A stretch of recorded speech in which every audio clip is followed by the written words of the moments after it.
Bueno, voy empezando a leer. Es el capítulo 36 de Ecos del Pasado, el Grit Dismal. 21 de junio de 1777. William estaba maravillado con la carretera.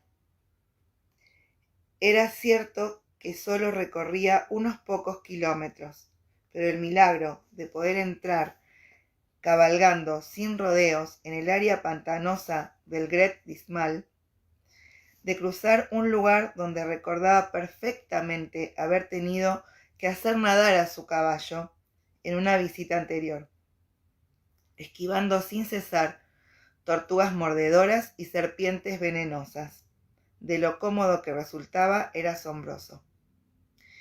El caballo parecía ser de la misma opinión, y levantaba las pezuñas con despreocupación, dejando atrás las nubes de pequeños tábanos amarillos que intentaban arremolinarse alrededor de sus cascos, con los ojos brillando como diminutos arcoíris al acercarse. «Disfrútala mientras puedas», le aconsejó Williams a su montura, acariciándole brevemente las crines. «Más adelante habrá más barro».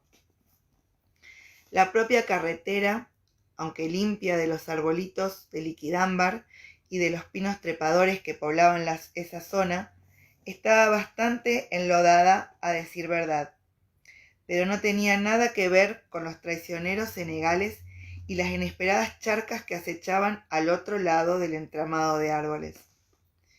Se levantó ligeramente sobre los estribos, mirando con atención el camino que tenía ante sí. ¿Cuánto faltaba?, se preguntó. Dismal Town se alzaba a orillas del lago Drummond, que se encontraba en medio del pantano, pero nunca se había adentrado tanto como ahora en el Gret Dismal, y no tenía ni idea de sus dimensiones reales. La carretera no llegaba hasta el lago, eso lo sabía, pero sin duda habría un rastro que seguir. Los habitantes de Dismal Town debían ir y venir de vez en cuando. Washington, repitió en voz baja. Washington, Cartwright, Harrington, Carver. Esos eran los nombres de los caballeros lealistas de Dismal Town, que le había dado el capitán Richardson. Se los había confiado a su memoria, y había quemado puntillosamente la hoja de papel en la que estaban escritos. Sin embargo, una vez hecho eso, se apoderó de él un pánico irracional, a olvidar los nombres, por lo que había estado repitiéndolos para sí a intervalos a lo largo de toda la mañana. Estaba ya avanzado el mediodía, y las tenues nubes de la mañana se habían ido entretejiendo en un cielo encapotado de color de lana sucia. Inspiró despacio, pero el aire todavía no tenía ese estimulante aroma a chubasco inminente, además del penetrante hedor del pantano, un intenso olor a barro y a plantas en putrefacción. Percibía el olor de su propia piel, salado e intenso. Se había lavado las manos y la cabeza como había podido, pero llevaba 2 semanas sin lavarse ni cambiarse la ropa. La áspera camisa de cazador y los rústicos pantalones comenzaban a causarle un picor considerable, aunque tal vez no se tratara tan solo de sudor seco y suciedad. Se rascó con fuerza al notar una sensación de hormigueo dentro de los pantalones. Juraría que había pillado algún piojo en la última taberna.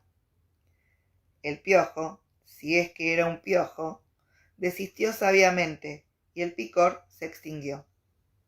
Aliviado, Williams respiró hondo y se fijó que los olores del pantano se habían vuelto más acres, pues la savia de los árboles resinosos manaba en respuesta a la lluvia inminente.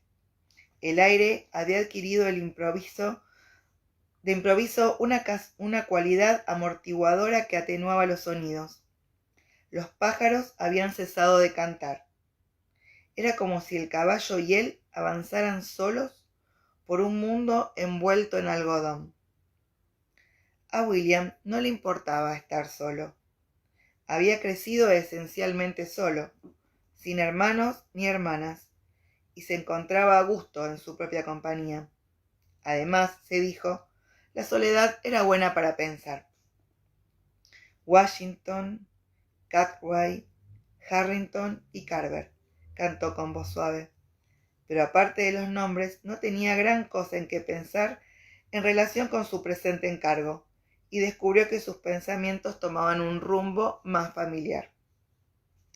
En lo que pensaba con mayor frecuencia cuando viajaba era en las mujeres. De modo que se tocó el bolsillo por debajo del faldón del abrigo, pensativo. En el bolsillo llevaba un librito. Había sido su elección, en ocasión de ese viaje, entre el Nuevo Testamento que le había regalado su abuela y el preciado List of Covent Garden Ladies de Harris. No había color. Cuando William tenía 16 años, su padre lo habría pillado a él y a un amigo absortos en las páginas de un ejemplar de la famosa guía del señor Harris, que describía los esplendores de las cortesanas de Londres, propiedad del padre de su amigo. Lord John había arqueado una ceja y había hojeado el libro despacio, deteniéndose de vez en cuando a arquear la otra. Después había cerrado el libro, había respirado profundamente y les había dado una breve conferencia acerca del necesario respeto debido al sexo femenino, y a continuación había mandado a los chicos a buscar sus sombreros. Era una casa discreta y elegante, situada al final de la calle Brydges. Había tomado el té con una dama escocesa muy bien vestida, una tal señora McNabb, que parecía estar en términos muy amistosos con su padre. Al terminar el tentempié, la señora McNabb había hecho sonar una campanita de cobre y William cambió de postura en la silla de montar, con un suspiro. Se llamaba Marjorie, y él le escribió en su día un ardiente panegírico. Estaba locamente enamorado de ella. Regresó allí después de una semana febril, echando cuentas con la idea fija de proponerle matrimonio. La señora McNabb lo recibió amablemente. Escuchó sus vacilantes declaraciones con comprensiva atención y después le dijo que estaba segura de que a Marjorie le agradaría que tuviera tan buena opinión de ella, pero que, por desgracia, en aquel preciso momento estaba ocupada. Sin embargo, había una dulce jovencita llamada Peggy, que acababa de llegar de Devonshire, que parecía encantadora y que sin duda estaría complacida de conversar un poco con él mientras esperaba para hablar con Marjorie. El hecho de darse cuenta de que en aquel preciso instante Marjorie estaba haciendo con otro lo que había hecho con él fue un golpe demoledor, que se quedó sentado, tan demoledor, que se quedó sentado mirando boquiabierto a la señora McNabb, y solo volvió a la realidad cuando entró Peggy, con la cara fresca, sonriente y con una muy notable... ¡Ay! William se dio un manotazo en la nuca, donde le había picado un tábano, y soltó una palabrota. El caballo había minorado la marcha sin que él lo notara, y cuando quiso darse cuenta, soltó otra palabrota más fuerte. La carretera había desaparecido. «¿Cómo diantres ha podido suceder esto?», dijo en voz alta, pero su voz sonó pequeña, apagada por el entramado de los árboles. Los tábanos lo habían seguido, uno picó al caballo, que resopló y sacudió violentamente la cabeza. Vamos, dijo William más tranquilo. No puede estar lejos, ¿verdad? Lo encontraremos. Pasó la rienda alrededor de la cabeza del animal y avanzó despacio, describiendo lo que esperaba fuese un amplio semicírculo, que acabase dando con la carretera. Allí el terreno estaba húmedo, con matas de hierba larga y enredada, pero no pantanoso. Los cascos del caballo dejaban profundas huellas curvas allí donde se hundían en el barro, y densos terrones de hierba y lodo enredados salían disparados, adhiriéndose a los corvejones del animal y a las botas de William. Había estado dirigiéndose hacia el norte-noroeste. Miró al cielo de manera instintiva, pero no encontró en él ayuda alguna. El gris pálido uniforme estaba cambiando, y alguna que otra nube barriguda asomaba protuberante entre la capa amortiguadora, lúgubre y susurrante. Oyó un débil rumor a truenos y soltó otra maldición. Su reloj emitía un tenue tic-tac, un sonido curiosamente tranquilizador. Refrenó un momento a su montura, pues no quería arriesgarse a que se le cayera el reloj al barro, y se lo sacó de la faltriquera. Eran las 3. No está mal, le dijo al caballo animado, aún tenemos muchísimas horas de luz. Claro que eso era un puro tecnicismo. Dadas las condiciones atmosféricas, bien podría haber estado anocheciendo. Miró las nubes que se aglomeraban en el cielo, reflexionando. No cabía la menor duda, iba a llover, y pronto. Bueno, no sería la primera vez que él y el caballo se mojaban. Suspiró, desmontó y desenrolló su saco de dormir de lona, que era parte de su equipamiento militar. Volvió a ponerse en pie, con la lona en torno a los hombros y con el sombrero desatado y bien encasquetado, y reanudó su tenaz búsqueda de la carretera. Las primeras gotas cayeron golpeando y un olor particular ascendió del pantano como respuesta. Un olor a tierra, rico, verde y fecundo en cierto modo, como si el pantano se estirara, abriendo su cuerpo al cielo con perezoso placer, liberando su olor como el perfume que se desprende de la cascada del pelo de una prostituta de lujo. William tocó con un gesto reflejo el libro que llevaba en el bolsillo, pensando en anotar ese poético pensamiento en los márgenes, pero luego agitó la cabeza murmurando «idiota» para sí mismo. No es que estuviera realmente preocupado, como le había explicado el capitán Richardson. Había entrado y salido del Great Dismal en muchas ocasiones. Claro está que entonces no iba solo. Él y su padre habían ido allí de vez en cuando con una partida de caza o con alguno de los amigos indios de su padre, y de eso hacía algunos años, pero... «¡Mierda!», exclamó. Había hecho cruzar al caballo por lo que esperaba que fuera el borde lleno de matorrales de la carretera, pero solo halló más matorrales, oscuras matas peludas de juníperos, aromáticos como un vaso de ginebra holandesa bajo la lluvia. No había espacio para dar media vuelta. Hablando entre dientes, le dio un rodillazo al caballo y retrocedió chasqueando la lengua. Inquieto, vio que las huellas de los cascos de su montura se llenaban lentamente de agua, pero no de agua de lluvia. El suelo estaba mojado, muy mojado. Oyó el ruido de succión que producían los cascos negros del caballo al hundirse en el fango, y de forma mecánica se inclinó hacia adelante, golpeando con apremio al animal en las costillas. El corcel, cogido por sorpresa, se tambaleó.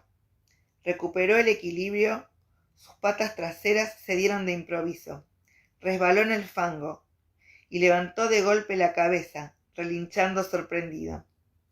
William, que estaba igualmente desprevenido, salió disparado por encima del saco de dormir en el que se había envuelto y aterrizó con un chapoteo. Se levantó como un gato escaldado, aterrado ante la idea de que lo engullese alguna de las áreas de arenas movedizas que acechaban en el Great Mal. Una vez había visto en una de ellas el esqueleto de un ciervo. Apenas se veía nada más que el cráneo con la cornamenta, medio hundido y retorcido hacia un lado, mostrando los largos dientes amarillos en lo que él imaginó sería un grito. Chapoteó a toda prisa hacia una mata, saltó sobre ella y se quedó allí acuclillado como el rey de los sapos, con el corazón aporreándole el pecho. Su caballo estaba atrapado, se había quedado apresado en el barro. El animal estaba en el suelo, agitándose en el lodo, relinchando de pánico, lanzando agua fangosa en todas direcciones mientras se debatía. ¡Santo Dios! Agarró con fuerza unos manojos de hierba áspera intentando mantener el precario equilibrio. ¿Eran arenas movedizas o solo un lodazal? Con los dientes apretados estiró una larga pierna y apoyó el pie con cautela en la agitada superficie. Su bota se hundió y se hundió. La retiró a toda prisa, pero salió con facilidad, con un plop de agua y barro. Otra vez, sí, tenía fondo. Muy bien, ahora la otra. Se puso en pie, agitando los brazos como una cigüeña para estabilizarse. ¡Estupendo!, exclamó sin aliento. No era más que un lodazal, gracias a Dios. Avanzó salpicando hacia el caballo y recogió el saco de dormir de lona que había soltado al caer. Se lo arrojó al animal sobre la cabeza y lo cubrió a toda prisa los ojos con él. Eso era lo que se hacía con un caballo que estaba demasiado asustado para hacerlo salir de un granero en llamas. Su padre se lo había enseñado. Un rayo había alcanzado el granero del monte Josiah. Con asombro comprobó que parecía de ayuda. El caballo sacudía la cabeza de un lado a otro, pero había cesado de agitar las patas. Asió las riendas y le sopló al animal en las narices, diciéndole tonterías para calmarlo. El caballo resopló salpicándolo de gotitas, pero pareció serenarse. William le levantó la cabeza y el animal rodó sobre su pecho, desplazando un montón de agua fangosa y casi con el mismo movimiento se irguió con esfuerzo sobre sus patas. Se sacudió la cabeza hasta la cola, con lo que la lona se desprendió y el barro lo salpicó todo a 3 metros de distancia. William estaba demasiado contento como para que eso le importara. Cogió la lona por un extremo y la retiró, y luego se hizo con las riendas. Bien, jadeó, salgamos de aquí. El caballo no le prestaba atención. Su cabeza plana se alzó de repente, vuelta hacia lo alto. ¿Qué?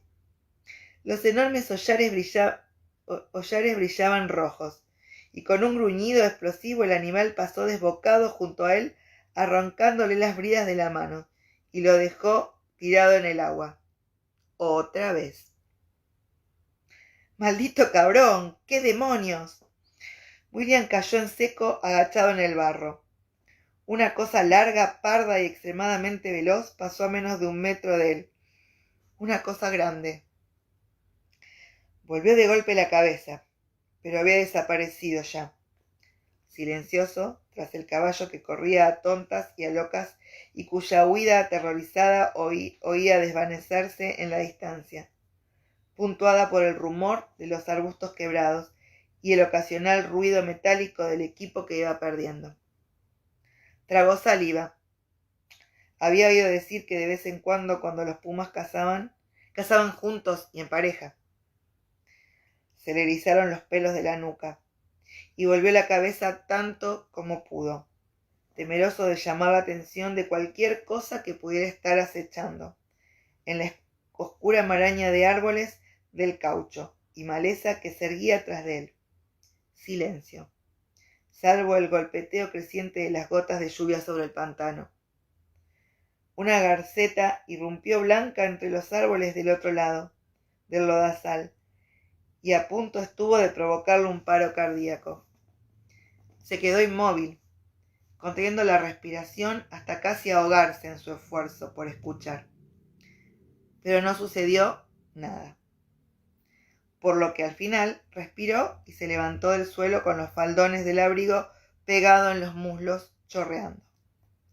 Estaba de pie en un lodazal de turba. Bajo sus pies crecía una vegetación esponjosa, pero el agua le llegaba por encima de las rodillas. No se hundía, aunque no podía sacar las botas con los pies dentro de ellas. Así que se vio obligado a arrancar los pies uno detrás del otro, y luego liberar las botas y chapalear hasta un lugar más alto con las medias y las botas en las manos. Tras alcanzar el refugio de un tronco podrido, se sentó para vaciar sus botas de agua, evaluando tristemente su situación mientras se volvía a calzar. Se había perdido en un pantano que era famoso por haber devorado a un número indefinido de personas, tanto indios como blancos. A pie, sin comida, fuego ni cobijo alguno, salvo la tenue protección que le ofrecía su saco de dormir. El típico saco de dormir del ejército, un saco de dormir en sentido literal, hecho de lona, con una abertura para poder rellenarlo de paja o hierba seca, y en sus actuales circunstancias estaba claro que esas cosas ambas brillaban por su ausencia. Aparte de eso, todo cuanto poseía en el contenido de sus bolsillos, a saber, una navaja de resorte, un lápiz de mina de plomo, un poco de pan y queso muy pasados, un pañuelo sucísimo, unas cuantas monedas, el reloj y el libro, también empapado, sin lugar a dudas. Se palpó los bolsillos para comprobarlo. Descubrió que el reloj se había parado y que el libro había desaparecido. Soltó una palabrota en voz alta. Eso pareció resultarle de ayuda, así que lo volvió a hacer. Ahora llovía con intensidad, aunque dada la situación no era que le importase lo más mínimo. El piojo de sus pantalones, que evidentemente al despertar había descubierto que su hábitat estaba inundado, partió en resuelta expedición en busca de una morada más seca. Mascullando blasfemia, se puso en pie con la cabeza envuelta en la lona vacía y rascándose, cogió en la dirección en la que había salido corriendo su caballo. No encontró al caballo. O lo había matado el puma en algún lugar que no alcanzaba a ver, o había escapado y vagaba ahora por el pantano. Sí halló, en cambio, dos objetos que habían caído de la silla. Un paquetito encerado que contenía tabaco y una sartén. Ni una cosa ni la otra parecían tener una utilidad inmediata, pero se resistía a separarse de todo vestigio de la civilización. Calado hasta los huesos y temblando bajo la escasa protección de su lona, se agachó entre las raíces de un árbol de caucho mientras observaba cómo los relámpagos hendían el cielo nocturno. Cada destello azul y blanco lo cegaba, incluso con los párpados cerrados, y cada estruendo de trueno sacudía el aire que se había vuelto cortante como un cuchillo, con olor acre de los rayos y de las cosas quemadas. Casi se había acostumbrado al cañoneo cuando una tremenda explosión lo tiró al suelo y lo arrastró resbalando de costado sobre el barro y las hojas podridas. Ahogándose y jadeando, se sentó y se limpió el barro de la cara. ¿Qué demonios había pasado? Un intenso dolor en el brazo atravesó su confusión y al mirar vio el resplandor de un relámpago que una astilla de madera de unos 15 centímetros de largo se le había incrustado en la carne de su antebrazo derecho. Ay, pobre William. Mirando frenético a su alrededor, vio que la ciénaga inmediata estaba tachonada de astillas y pedazos de madera fresca, y sintió el aroma a savia y a duramen que ascendía penetrante en el olor caliente y móvil de la electricidad. Eso era, otro destello, y lo vio. Se había fijado antes en un enorme ciprés, calvo, situado a 30 metros de distancia, pensando en utilizarlo como referencia al amanecer. Era, con diferencia, el mayor árbol a la vista. Ahora ya no. A la luz de los rayos no veía más que el aire vacío allí donde había estado el imponente tronco.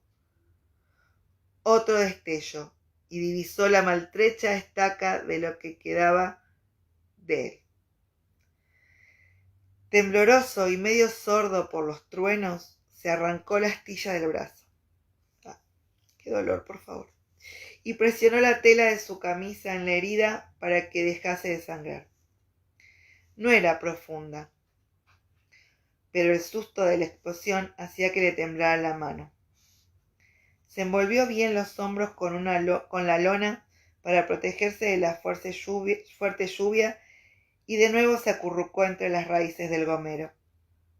Durante la noche, en algún momento la tormenta pasó, y al cesar el ruido se sumió en un sueño agitado del que despertó mirando la nada blanca de la niebla. Lo invadió un frío que no tenía nada que ver con el que helaba hasta los huesos al alba. Había pasado su infancia en el distrito de los lagos en Inglaterra, y sabía, por sus más tempranos recuerdos, que la aparición de la niebla en los montes era un peligro. Las ovejas se perdían a menudo en medio de la niebla, y sucumbían separadas del rebaño, y muertas por perros o zorros, heladas o simplemente desaparecían. A veces, también, los hombres se perdían en la niebla. Los muertos acuden con la niebla, decía el aya Spelt. La recordaba muy bien. Una anciana delgada, de espalda recta, que no tenía miedo a nada, de pie junto a la ventana de la habitación de los niños, mirando la flotante sábana blanca. Lo había dicho en voz baja, como para sí. No creía que hubiera reparado en que él estaba ahí. Al darse cuenta, corrió la cortina con un enérgico chasquido y fue a prepararle el té sin añadir una palabra más. No le vendría mal una taza de té caliente, pensó, y de ser posible con un buen chorro de whisky. ¡Qué rico! Té caliente, tostadas calientes con mantequillas, sándwiches de mermelada y pastel.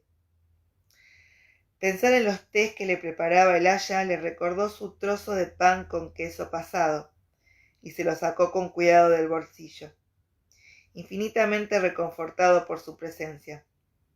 Se lo comió despacio, saboreando la insípida masa como si fuera melocotón macerado con coñac, y se sintió mucho mejor a pesar del húmedo contacto de la niebla en la cara, del agua que goteaba de las puntas de sus cabellos, y del hecho de seguir calado hasta los huesos. Le dolían los músculos de temblar toda la noche.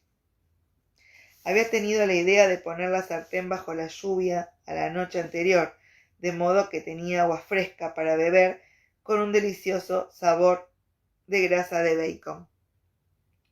No está mal, dijo en voz alta, secándose la boca. Aún. Su voz sonaba rara. Las voces siempre sonaban raras en medio de la niebla. Se había perdido en la niebla 2 veces con anterioridad, y no tenía ganas de repetir la experiencia, aunque la repetía de cuando en sus pesadillas, tambaleándose a ciegas en una niebla tan densa que no veía sus propios pies, oyendo las voces de los muertos. Cerró los ojos, pues prefería la oscuridad momentánea a la espiral de niebla, pero seguía sintiendo sus dedos fríos en el rostro. En el pasado había oído voces. Ahora intentó no escuchar. Se puso en pie, decidido. Tenía que moverse, pero al mismo tiempo deambular a ciegas entre arenas movedizas y vegetación que se enganchaba en la ropa sería una locura. Se ató de la sartén el cinturón y tras colgarse la lona mojada sobre el hombro, extendió una mano y comenzó a palpear los juníperos. No le serviría.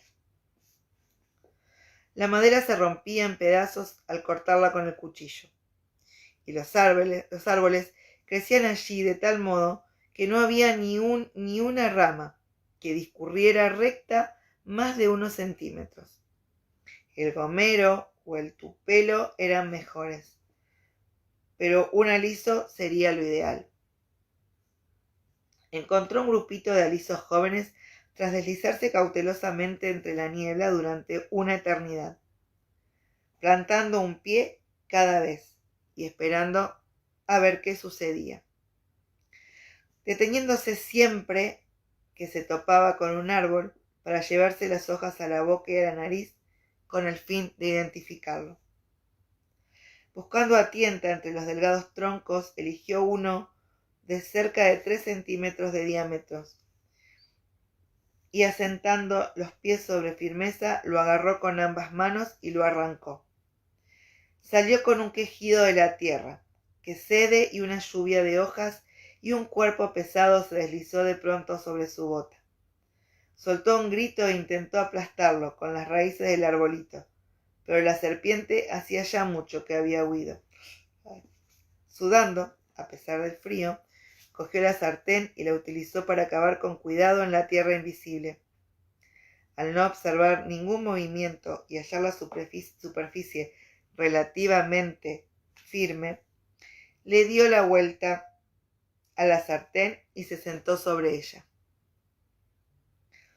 Tras aproximar la madera a su rostro, logró distinguir los movimientos de sus manos con claridad suficiente como para evitar cortarse, y con bastante esfuerzo consiguió quitarle al árbol la corteza y cortar una vara de unos prácticos 2 metros. Acto seguido, se puso a tallar el extremo hasta obtener una punta afilada. El gris tismal era peligroso, pero estaba rebosante de caza. Eso era lo que atraía a los cazadores en sus misteriosas profundidades. William no intentaría matar un oso, ni siquiera un ciervo con una lanza casera. Sin embargo, era bastante hábil arponeando ranas, o por lo menos lo había sido. Un mozo de cuadra en la finca de su abuelo le había enseñado a hacerlo mucho tiempo antes. Lo había hecho a menudo con su padre en Virginia, aunque no era una habilidad que hubiera tenido ocasión de practicar en los últimos años en Londres. Estaba seguro que no lo había olvidado. Podía oír las ranas a su alrededor, alegres y nada impresionadas por la niebla. Brec, ex, coax, coax, brec, brex, coax, murmuró. Brec, coax. Las ranas parecieron igualmente poco impresionadas con su cita de Aristófanes. Muy bien, ya veréis, les dijo probando la punta de su lanza con el pulgar. Adecuada, lo ideal era una lanza de arponear que tuviera forma de tridente. Bueno, ¿y por qué no? Tenía tiempo. Mordiéndose la lengua, concentrado, procedió a tallar otras 2 púas afiladas y encajarlas en un par de muescas para unirlas a la lanza principal. Consideró, por unos instantes, trenzar unas tiras de corteza de junípero para sujetarlas, pero rechazó esa idea en favor de destejer un largo trozo de hilo debajo del deshilachado de su camisa. El pantano estaba saturado de agua después de la tormenta. Había perdido su yesquero, pero dudaba que ni siquiera una de las descargas eléctricas de Jehová, como las que había presenciado la noche anterior, pudieran encender un fuego en ese lugar. Por otra parte, cuando saliera el sol y lograra por fin cazar una rana, lo más probable es que estuviese lo bastante desesperado como para comérsela cruda. Paradójicamente, halló esa idea reconfortante. No iba a morirse de hambre ni tampoco de sed, pues estar en ese pantano era como vivir en una esponja. No tenía nada definido como para llamarlo plan, solo el conocimiento de que el pantano era grande pero finito, siendo así, una vez contara con el sol para orientarse y pudiese asegurarse de no avanzar en círculos. Su intención era caminar en línea recta hasta alcanzar el lago o tierra firme. Si encontraba el lago bueno, Dismal Town se alzaba en sus orillas. Solo debía recorrer su circunferencia y acabaría por encontrarlo. Así que siempre que anduviese con cuidado, con las arenas movedizas, no fuera presa de ningún animal grande, no lo mordiera una serpiente venenosa y no cogiera fiebres por beber agua pútrida o a causa de las miasmas del pantano, todo iría bien. Verificó la atadura hincando suavemente la lanza en el barro, y le pareció segura. Ahora ya no tenía más que esperar que la niebla se levantase. La niebla no parecía tener intención de levantarse. Si acaso era aún más densa. Apenas si podía distinguir sus dedos a escasos centímetros de sus ojos. Suspirando, se envolvió en el abrigo mojado, dejó la lanza a su lado y agitó la espada hasta encontrar un apoyo precario en los alisos restantes. Se rodeó las rodillas con los brazos para preservar el poco calor que su cuerpo conservaba todavía, y cerró los ojos para dejar fuera la bruma. Las ranas seguían croando, pero ahora, sin distracción, comenzó a fijarse en los otros sonidos del pantano. La mayoría de los pájaros estaban en silencio, esperando a que se disipara la niebla, igual que él. Pero de vez en cuando el boom profundo y inesperado de un ave toro resonaba entre la niebla. De tanto en tanto se oían chapoteos y ruidos de animales que se escabullían a toda prisa. ¿Ratas almizcleras?, se preguntó. Un fuerte chof, probablemente una tortuga que había dejado caer al agua desde un tronco. Prefería esos sonidos porque sabía que eran. Más inquietantes eran los débiles crujidos que podían ser ramas que rozaban entre sí. Aunque sin lugar a dudas, el aire estaba demasiado quieto para que hiciera viento, ¿no? O el movimiento de algo que estaba de caza. El chillido estridente de un animal pequeño se cortó de repente, así como los crujidos y los gemidos del propio pantano. Había oído a las rocas hablando consigo mismas en Hellwetter, el distrito de los lagos, el hogar de sus abuelos maternos, en medio de la niebla. No se lo había contado a nadie. Se movió ligeramente y notó algo justo bajo la barbilla.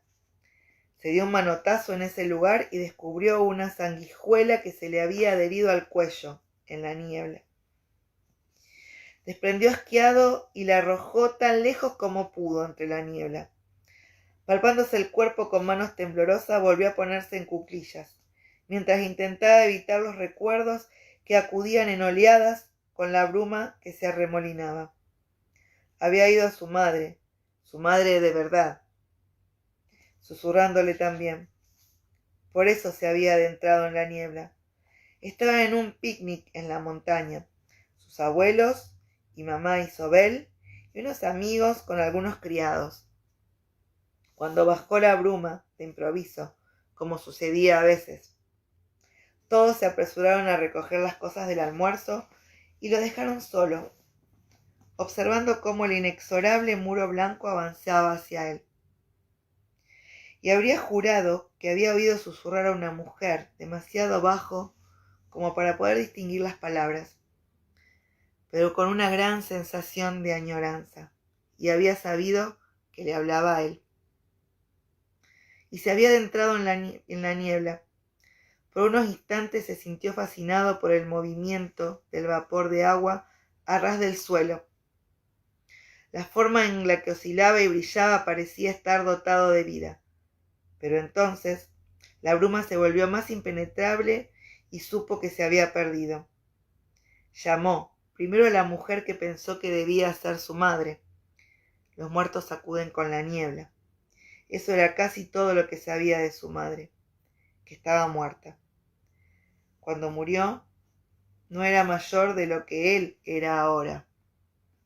Había visto 3 retratos suyos. Decían que había heredado de ella el pelo y su buena mano con los caballos.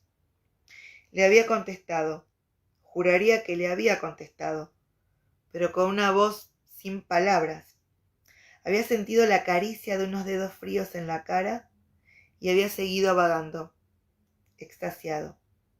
Entonces cayó, aparatosamente, rodando sobre las rocas hasta acabar en una pequeña oquedad, magullándose y quedándose sin respiración. La bruma se onduló por encima de él y pasó de largo, apremiante, en su prisa por engullirlo todo mientras él yacía aturdido y sin aliento en el fondo de su pequeño declive. Y después empezó a oír el murmullo de las rocas a su alrededor, y se arrastró hasta ponerse de pie, y luego corrió tan rápido como pudo, gritando, y volvió a caer, y se levantó, y siguió corriendo. Se precipitó contra el suelo, incapaz de seguir adelante, y se acurrucó, aterrorizado y ciego sobre la hierba áspera, rodeado de un vasto vacío. En aquel momento oyó cómo le llamaban unas voces que conocía, e intentó responder a gritos, pero tenía la garganta irritada de tanto chillar, y no emitió más que roncos ruidos desesperados, mientras corría hacia el lugar del que pensaba que procedían las voces. En medio de la niebla el sonido se mueve, y nada es como parece, ni el sonido, ni el tiempo, ni el espacio. Una vez y otra más corrió hacia las voces, pero cayó sobre algo. Tropezó y rodó por una cuesta. Chocó contra unos afloramientos rocosos y se encontró agarrado al borde de una escarpa, con las voces ahora en su espalda, extinguiéndose en la niebla, abandonado.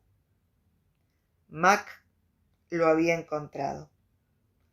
Una mano grande que lo agarró apareció de repente, y al cabo de un minuto estaba de pie, magullado, lleno de arañazos y sangrante, pero aferrado a la áspera camisa del mozo de cuadra escocés, cuyos fuertes brazos lo sujetaban como si no fueran a soltarlo nunca.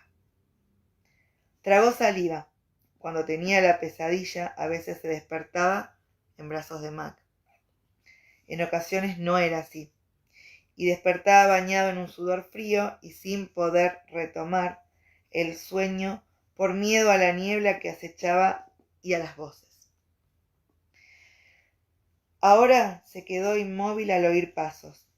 Respiró con precaución y percibió el inconfundible olor denso de los excrementos del cerdo. No se movió.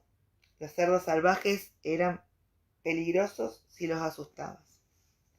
Resoplidos, más pasos, el rumor y la lluvia de gotas de agua desprendidas con uno de los cuerpos pesados rozaron las hojas de unas matas de distintos tipos de acebo. Eran varios y avanzaban despacio, pero avanzaban al fin y al cabo. Se sentó de golpe mientras volvía la cabeza de un lado a otro, intentando localizar el sonido con precisión. Nada podía moverse en una dirección concreta en medio de esa niebla, a menos que siguiera un camino.